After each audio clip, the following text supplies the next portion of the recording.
Gracias. Hola, ¿qué tal? Buenas tardes a todos. Qué gusto estar aquí con ustedes.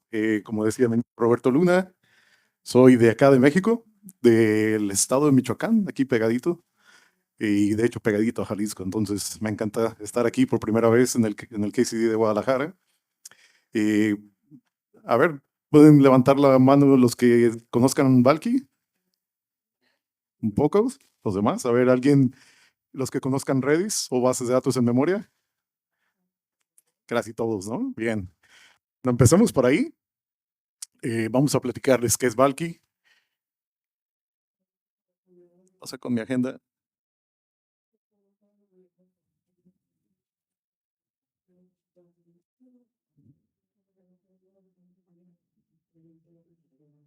Ahí está, listo. Luego vamos a hablar un poquito de la licencia, etcétera. Después vamos a ver lo que es la arquitectura de clúster, cómo se pueden desplegar. Vamos a ver cómo se despliegan Kubernetes. Y después vamos a ver. No, no, no, no camina.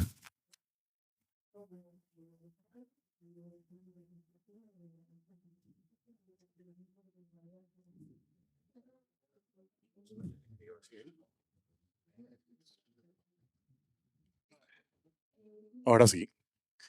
Bien, y después, ¿qué es lo que van a tener que observar y qué operaciones se tienen que hacer para manejar los clusters, ¿no? Vamos a ver también una demo. Voy a dejar como 10 minutos, son 9 minutos, algo así de la demo, para que vean dos cosas. Uno, cómo es compatible con Redis y otro, cómo, cuáles son las métricas que hay que observar, ¿no? Entonces, Valky es un proyecto de código libre bajo la fundación de Linux, completamente código libre, de tipo llave valor y que soporta diferentes casos de uso, ¿no? Como caché, sesiones, leaderboards, message queues y también se puede usar como base de datos primaria. Por ahí había algunos que vinieron al booth y me decían, hey, lo usamos como.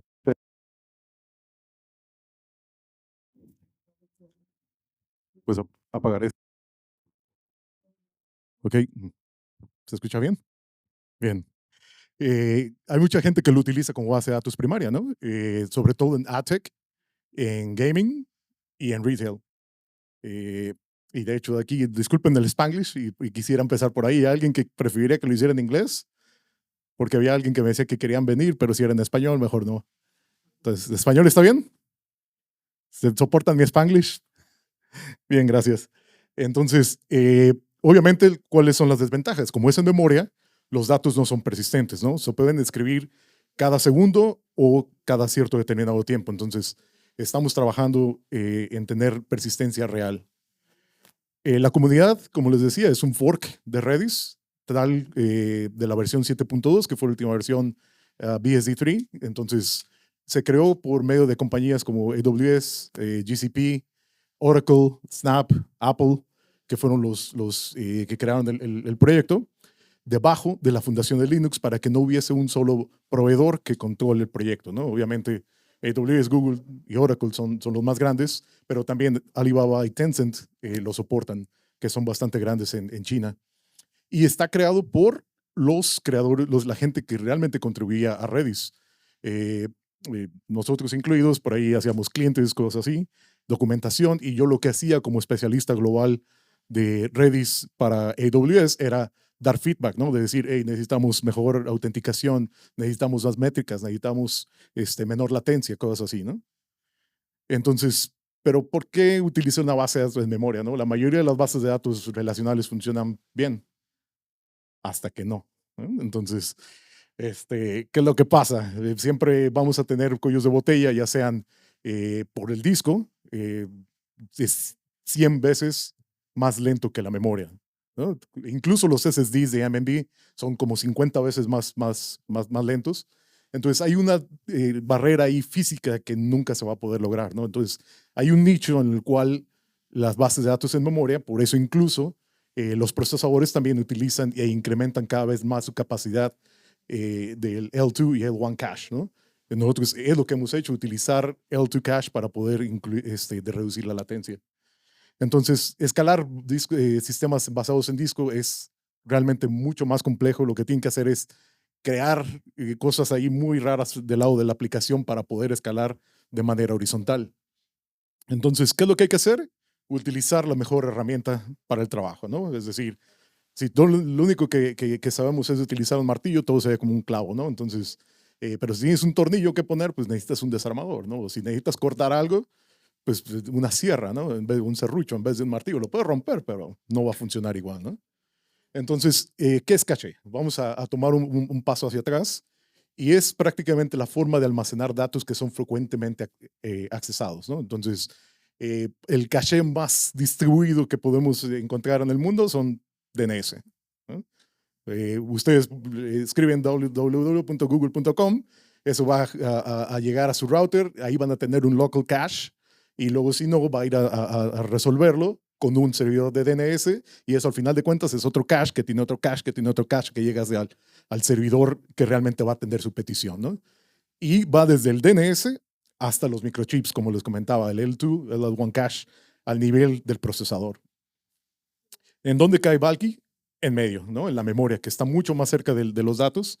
La idea es que si tienen los datos en una base de datos de disco o cualquier sistema de verdad, puede ser un API, puede ser un objeto en S3, por ejemplo. La idea es que reduzcan la latencia para todos esos datos que son frecuentemente necesitados y sobre todo que reducen la presión de la base de datos de verdad o del sistema de verdad, ¿no? O además de latencia, van a reducir costos significativamente también. Hay un caso muy específico que yo creamos una plataforma en el cual hacíamos una petición al clima en Estados Unidos. Entonces, en Estados Unidos hay 45,000 códigos postales y prácticamente cada page request hacíamos una petición al clima. Pero primero era endemoniadamente lento, ¿no? Tardaba casi un segundo en refrescar la página y el 80% era la llamada a ese API. Segundo, al primer mes nos llegó una cuenta de $80,000 por estar pidiendo el clima, ¿no? Entonces yo así les dije, oigan, ¿quién implementó esto? Y ya les dije, ¿y dónde está el caché? No, pues ¿cuál caché? Y yo dije, pues es una API así. ¿Cada cuándo cambia el clima? Cada 15 minutos, cada media hora, cada hora, ¿no? Incluso cuando el clima está muy bien, dura 6 horas en cambiar o la temperatura, ¿no? Entonces, ¿qué es lo que hemos hecho en Valky? Por ahí si vienen al booth van a ver que hemos hecho incremento significativo en el performance, hasta 230% mayor throughput, moviéndonos de 360,000 operaciones por segundo en una sola máquina hasta 1.2 millones. Reducir la latencia. Normalmente cuando se incrementa el throughput, se incrementa la latencia también en cualquier base de datos, ya sea de disco o incluso de memoria. Nosotros lo que hicimos fue reducir la latencia. Eh, Esto utilizando el L1 cache, perdón, el L2 cache y haciendo un prefetching de los datos. Y además, reducir el uso de memoria. Para muchos de los casos de uso que vemos son, como les decía, en ATEC, para contar contadores de cuántas veces has visto un ad, para cada vez que le dan clic a una red social, eso se va a Valky, cuando le dan share, etcétera. Entonces, esos datos son muy pequeños, alrededor si son menores de 64 bits o menores de 16 bytes, van a poder ver una reducción de hasta 47% de memoria. Entonces, van a poder tener casi el doble de datos en el mismo servidor. ¿Cuáles son las formas de desplegar? Ahora hablando vamos a entrar a la cuestión de servidores. Primero el standalone, donde tienen un nodo primario que a su vez puede tener réplicas. Estos son los mismos datos, es decir, prácticamente la única forma que van a poder es escalar verticalmente. Y obviamente hay un problema si este nodo primario llegase a fallar. No hay nada que diga cuál de estas dos réplicas va a ser el que vamos a tener que subir como primario, hay que hacerlo de manera manual. Y eso va a tener cierto downtime, ¿no? La otra es utilizar un modelo de Sentinel. Alguna vez, si alguien recuerda, en los 90s había una caricatura donde había unos sentinelas que eran los que vigilaban, ¿no? Entonces, prácticamente es el mismo concepto. Tenemos un tercero que está revisando la salud del nodo primario y eso lo que hace que se haya el, el, el upgrade de réplica hacia primario. La forma de hacerlo de manera automática es utilizando el cluster mode, en el cual tenemos primero la división horizontal del clúster, es decir, tenemos particiones llamadas shards, en los cuales vamos a poder escalar horizontalmente nuestro throughput linealmente. Es decir, si un servidor nos da 1,000,000 de operaciones, al agregar otro shard nos va a dar 2,000,000, 3 y así sucesivamente, ¿no? Otra de las cuestiones es que hay un protocolo, por aquí estas líneas casi no se ven, pero todos los nodos hablan con todos. Es como un protocolo de chisme. De hecho, así se llama Gossip Protocol, que muchos sistemas distribuidos tienen. Incluso Kubernetes hace lo mismo, ¿no? Siempre está viendo cuál es la salud o el health de todos los demás nodos para poder identificar cuando hay un nodo que tiene un problema y poder reemplazarlo, ¿no? Incluso al nivel de pods es igual. Entonces, lo que pasa es que vamos a tener esta forma de distribuir horizontalmente. Entonces, ¿cómo funciona el clúster? La mayoría de los sistemas que utilizan un clúster tienen que tener un proxy que va a redireccionar las peticiones. En este caso se hace desde el lado del cliente. Por aquí tenemos 3 nodos, cada uno es dueño de una tercera parte de los que se llaman cluster slots. Es decir, esta es la partición mínima en la cual se van a ir las llaves de donde están nuestros datos. Entonces, nuestro ajolote aquí va a decir, hey, quiero guardar la llave KCD colon GDL 2026 de Guadalajara. Entonces, ¿a dónde se va a ir este? Pues va a computar y va a decir, ok, esta es la llave que quiero guardar. Vamos a crear un hash con el método que se utiliza para redes, CRC16, y luego vamos a hacer el módulo del total de número de slots, y esto nos va a decir hacia dónde se va. Entonces, ese cluster slot 4359 está en el primer shard, ¿no? Entonces, desde el lado del cliente, ya sabemos dónde están nuestros datos, en qué nodos van a estar los datos, ya sea para lectura o escritura. ¿Alguna duda hasta aquí? ¿Todo bien? Perfecto. Entonces, ahora, ¿cómo podemos desplegar en Kubernetes? Obviamente, la cuestión más sencilla, crear un servicio y un deployment. La otra es utilizando Helm charts. Y por último, el operador, ¿no? Estos 2 últimos estamos todavía trabajando en ellos. El operador, estamos trabajando con gente de Reddit, AWS, Percona y Ericsson. En el Help chart somos gente de AWS y de Reddit también.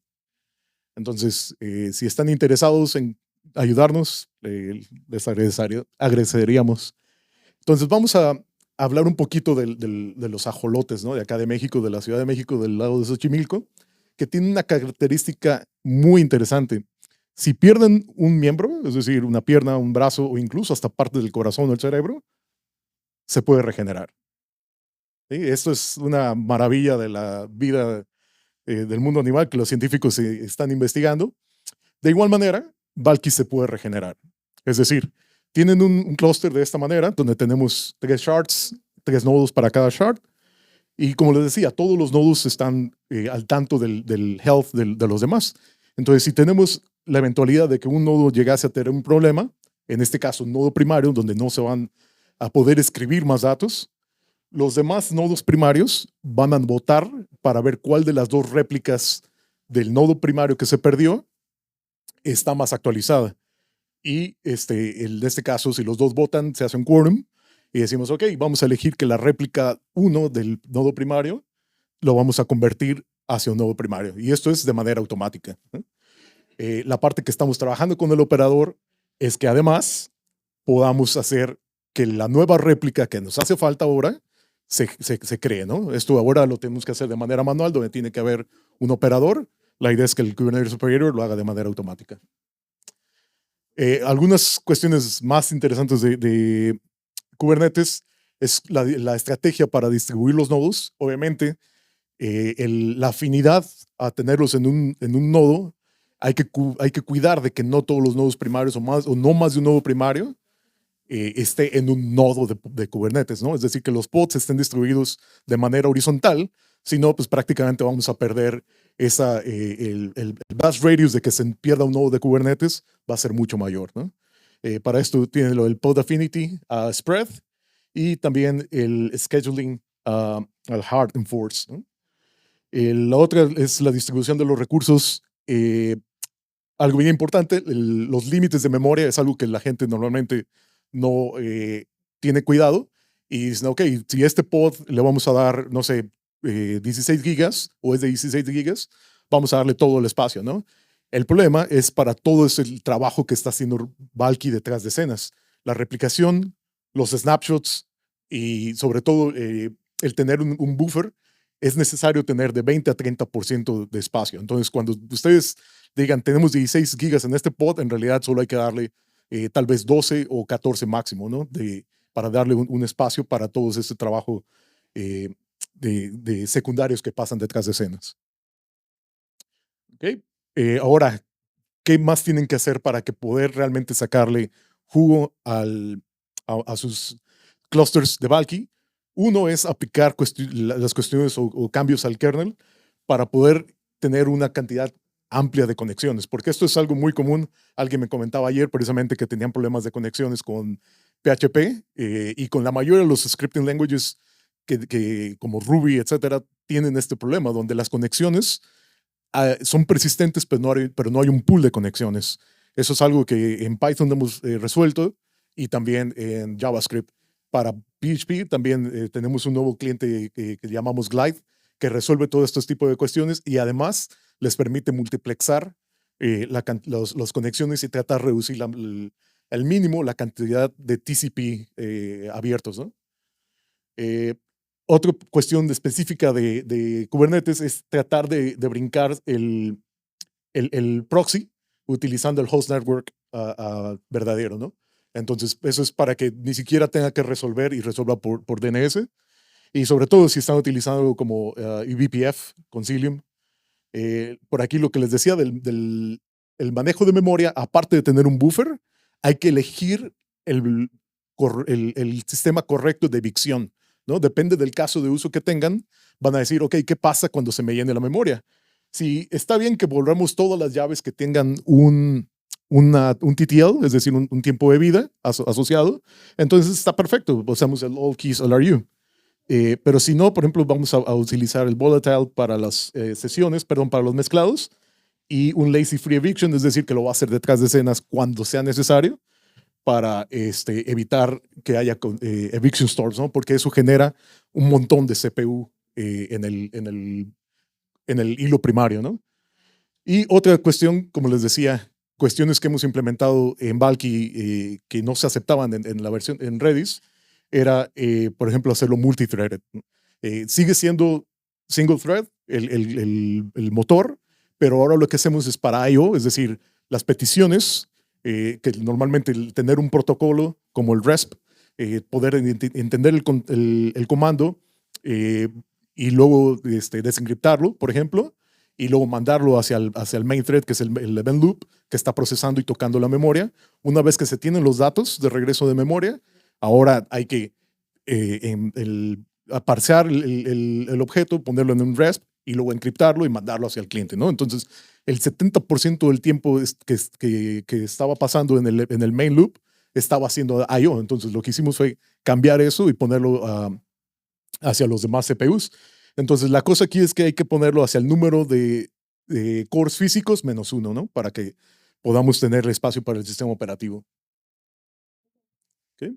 El siguiente son con las métricas que hay que identificar. Prácticamente estas son las más importantes: cuántas operaciones por segundo, el uso del RCS y cuántos key space hits o meses están utilizando. Es decir, si no tienen un buen cache hit ratio, prácticamente no les va a dar quiere decir que tienen algún problema, ya sea no están cachando las cuestiones o los datos por suficiente tiempo, o en realidad los están cachando y nadie los está utilizando, ¿no? Entonces, esto es una cuestión bien importante que hay que validar. ¿Qué alertas métricas? Perdón, las qué alertas hay que alertar cuando se tenga alrededor del 80%. Recuerden que decíamos que el buffer, entonces, aparte de la memoria que se tiene disponible, del 100% que se tiene disponible, hay que tener un buffer secundario y sobre todo cuando se tienen escritura, ¿no? Ya sea de append only o el snapshot con los RDBs. Y por último, hay un dashboard de Grafana en el Marketplace 763 que ya tiene todas las métricas disponibles utilizando un proyecto que se llama Redis Exporter que utiliza también Valky. Ahora vamos a hablar del escalamiento vertical y horizontal. ¿Cuándo pensar en escalar de manera vertical? Prácticamente cuando se quieran dar más recursos, ya sea sobre todo de memoria o de red, ¿no? En este caso se puede utilizar el Vertical Autoscaler en modo de recomendación antes de hacerlo en auto apply. Y obviamente tener validar los stateful sets y tengan algo en cuenta de que esto obviamente va a hacer que los datos se pierdan y bueno, se tengan que regenerar del AOF o el RDB y entonces van a tener que tener un downtime, ¿no? El agregar réplicas cuando se quieran hacer mayor lecturas, mayor cantidad de lecturas, es decir, tienen una caché donde no se escriben tantos datos, sino se leen mucho más datos de los que se escriben. En este caso hay que validar que va a ser un full sync y obviamente que va a utilizar más red, ¿no? Y sobre todo más CPU también del nodo primario. Mientras más réplicas se tengan, mayor trabajo va a tener el nodo primario, ¿no? Entonces, hay casos de uso donde está perfectamente bien. He visto hasta 20 réplicas. Está perfecto, ¿no? Si su caso de uso es 0.001% escritura, piensen en sistemas de streaming, ¿no? Prácticamente con los sistemas de streaming de globales, todos utilizan algo como Valky. Entonces ellos escriben el catálogo una vez al día o incluso, por ejemplo, hay alguno, el de los dragones, que lo escriben cada hora porque ellos lo hacen, si recuerdan, tienen a cierta hora, a las 9 de la noche de los domingos, sacan un nuevo episodio, ¿no? Entonces ellos tienen que estarlo haciendo de manera proactiva y refrescando el catálogo, ¿no? Y dependiendo de cada país, se tienen diferentes títulos, etcétera, ¿no? Entonces, sin problema, ¿no? Se pueden tener réplicas para la cantidad de lecturas. Cuando se ocupa distribuir la cantidad de escrituras, es aquí donde se deben de agregar shards, ¿no? Tienen que pensar en casos de uso como colas. Por ejemplo, uno de las gentes que está trabajando en el operador de Kubernetes trabaja para Braze. Es una empresa, si alguna vez les ha llegado una notificación, ya sea de el café o de la pizza o del taxi, ¿no? Que piden, les llega una notificación. Eso normalmente va por un sistema que es como Braze, que ellos tienen decenas de millones de operaciones por segundo de manera global, ¿no? Algo bien importante ahí que hay que recalcar es que para hacer el rebalanceo de los nodos, es decir, una vez que se agregue un shard, hay que decirle ahora, el clúster tiene que tomar los datos, los cluster slots que están en los nodos existentes y moverlos hacia el nuevo nodo y poder repartir de manera eficiente y sobre todo equitativa, ¿no? A que todos los nodos tengan, en este caso, si se tienen 3 y agregar un cuarto, que todos tengan alrededor del 25% de los cluster slots. Eso no quiere decir que van a tener el 25% de los datos. Puede que haya un slot que esté utilizado que tenga muchos más datos, ¿no? Eso es algo que ustedes tienen que hacer del lado del modelo. No quiere decir que porque sea un tipo de llave o valor no haya que hacer modelo de datos, ¿no? También hay que pensar eficientemente en cómo quieren utilizar sus llaves, qué tipos de datos van a hacer, cuánto ancho de banda van a utilizar y sobre todo la memoria. Entonces vamos a dar aquí unos 10 minutos del demo. Espero que se escuchen. No se escucha.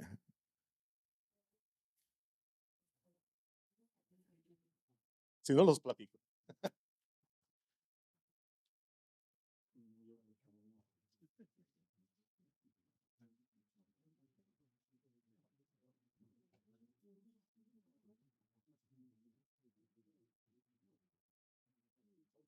¿Intentamos? No.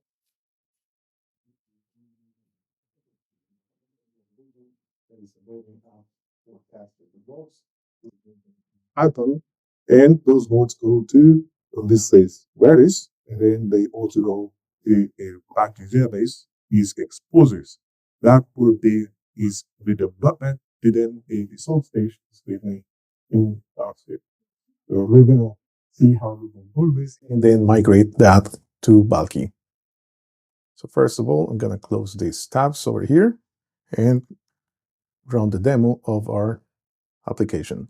So the very first thing that we're going to do is deploy this voting app using the latest version of open source Redis 7.2.4. We have a deployment that is taking that container, Redis 7.2.4-Alpine, and we're going to create a pod for it. The next thing is we're going to create a service as well, and we're going to call it Redis. Once we have that, we're going to deploy all of our stack. And we have Postgres, Redis, the results application, voting, and the worker as well. So we're gonna go and open up this, in this case, because I am using a Mac, I have to keep these tabs open, so I'm gonna clean this up and get the URL for the voting app and open this up over here on the top left. And then we're gonna do the same to get the results service URL. And then we're gonna do that here, open it up, and we're gonna put it here on the top right in this case. So we're gonna also open up this on a incognito, put it on the bottom left, and then we're gonna also use Firefox, put it on the bottom right. And we're gonna start casting some votes. So this vote goes for cats, and then dogs, and then dogs, and then these Firefox can also open up a private window, and we're gonna vote for cats. So we're going back to square on being tied. And finally, we're gonna open up Safari, and this is gonna cast the votes for dogs, and then open up a new tab or in a private window, and then it's gonna go on the bottom left, and we're gonna also vote for dogs. Okay, perfect. So we have casted 6 votes. Now, what do we need to do in order to deploy this on Valky? So we have also added that onto our demo. So we're gonna migrate our application, and the very first thing that we need to do is also create a Valky deployment. So in this case, we're using the container of Valky 9.0, also the Alpine version. And then we're also going to create a service. And in this case, we're going to keep the name as Redis because the worker is connecting to that hostname. So we're going to go and deploy this, wait for a second. Actually, we should have waited a little bit more for the worker to be up and running because essentially lost the connection. But then if we feel good, we're going to go and try to check our UI and see if it's still working. Yes, that still works. So let's go and close these tabs and start casting some votes as well.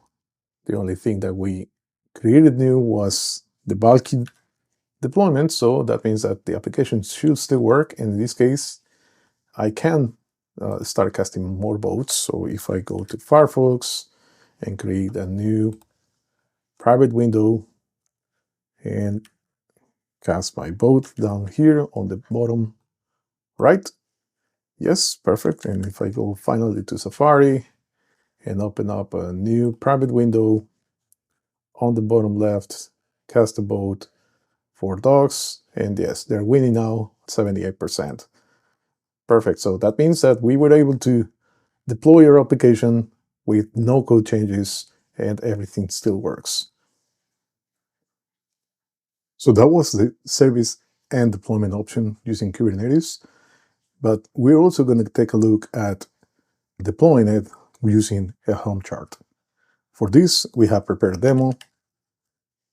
In this case, we're going to deploy Valky with the Kubernetes Helm.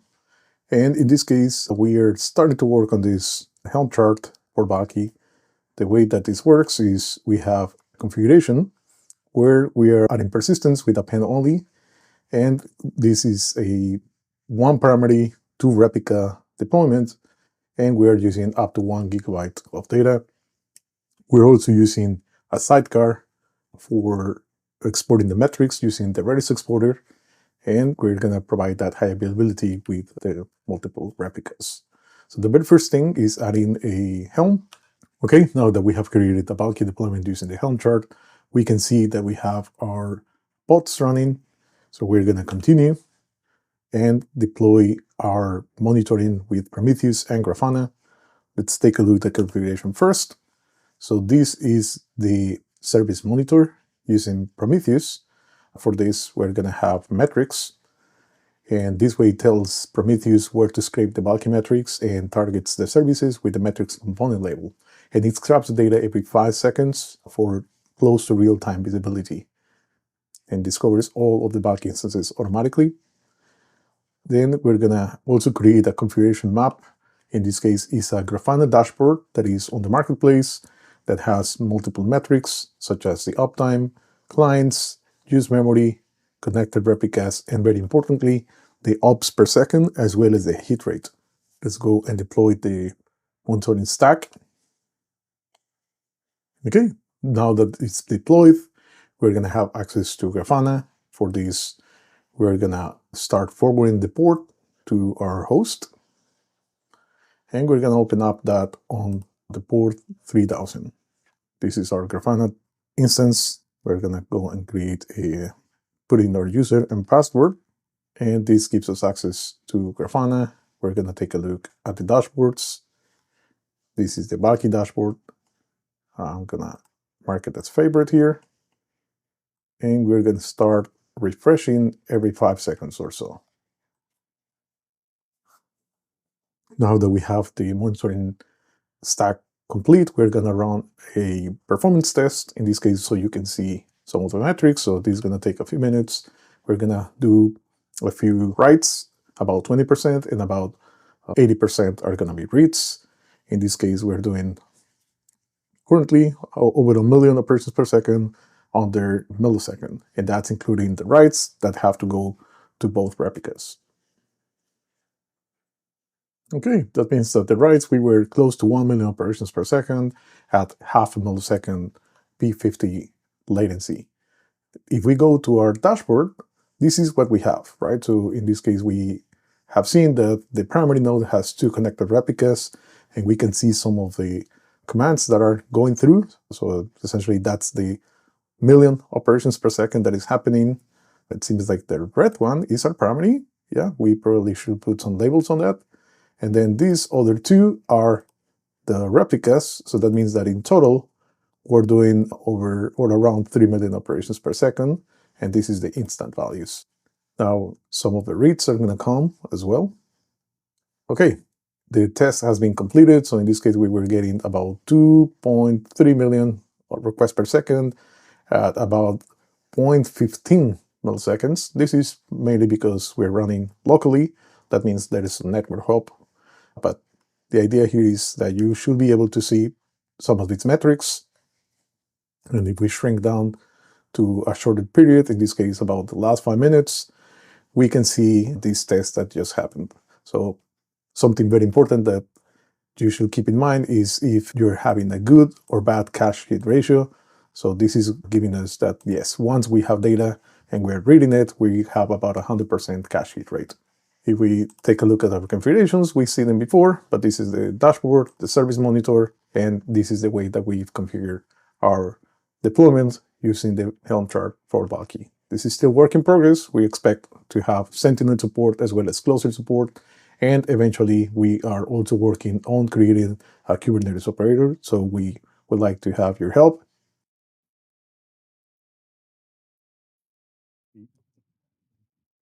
Con eso concluye esta presentación. Me puedo tomar una selfie con ustedes para que me crean que vine a trabajar y no a comer tortas ahogadas y carne en su jugo.